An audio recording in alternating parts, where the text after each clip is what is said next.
Today I'm interviewing Miss H, an elementary school teacher who taught for how many years? About 27. 27 years. Okay, Mrs. H, what made you want to become a teacher?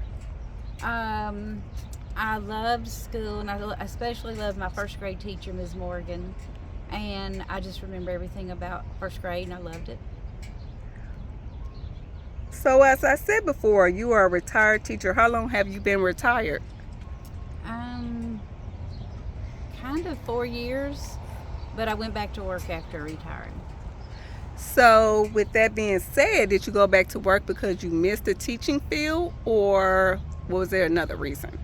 Something really unusual and wonderful came about. A preschool came about, and I decided I wanted to do it. What is something about teaching that surprised you once you first started teaching? How much you learn on the job instead of in college. Was teaching harder than you expected? Why or why not? I think it was harder because of all the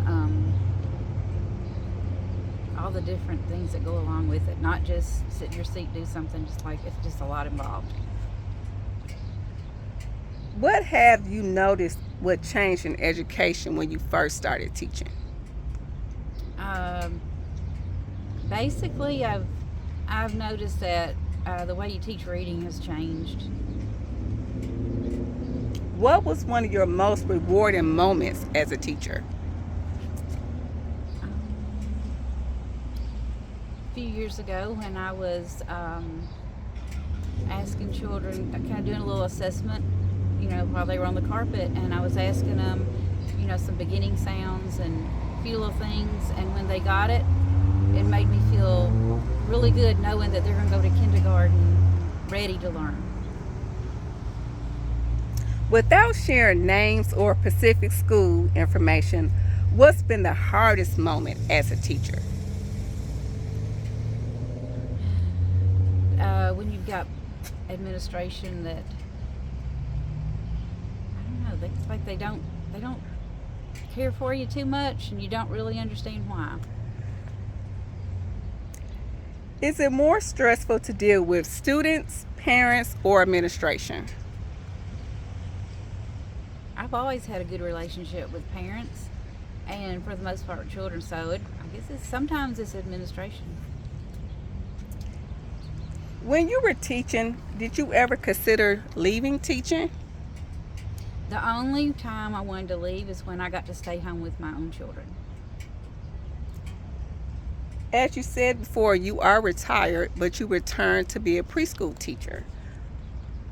Do you still enjoy teaching? Oh, I sure do. Do you think your salary is fair based on working 10 months a year? I always thought it was. If you could change one thing about education, what would it be? Um,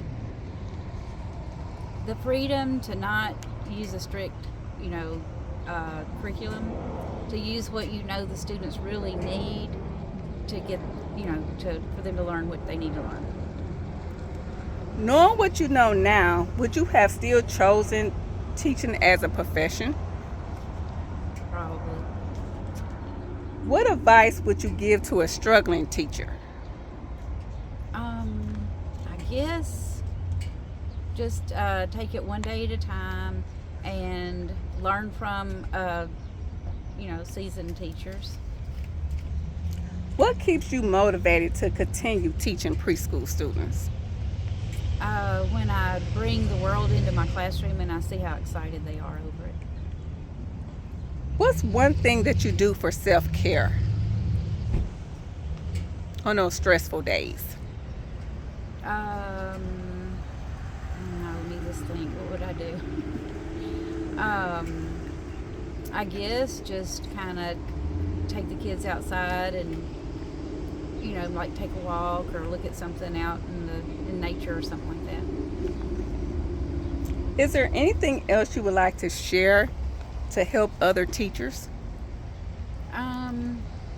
I would say to look at everything, not just through your curriculum, everything that you can bring into your classroom, visitors that you can bring in, pictures of life, that's happened, and like if you're studying, for example, if you're studying nature, bring in caterpillars, let them watch them turn into chrysalis and butterflies and tadpoles, and incubate chicks. We watch chicks break out of their shell. Just anything that you can bring into the classroom to make it seem real. Well, thank you so much for this interview, Miss H, and I'm pretty sure your knowledge will help other teachers. Well, thank you. You're welcome.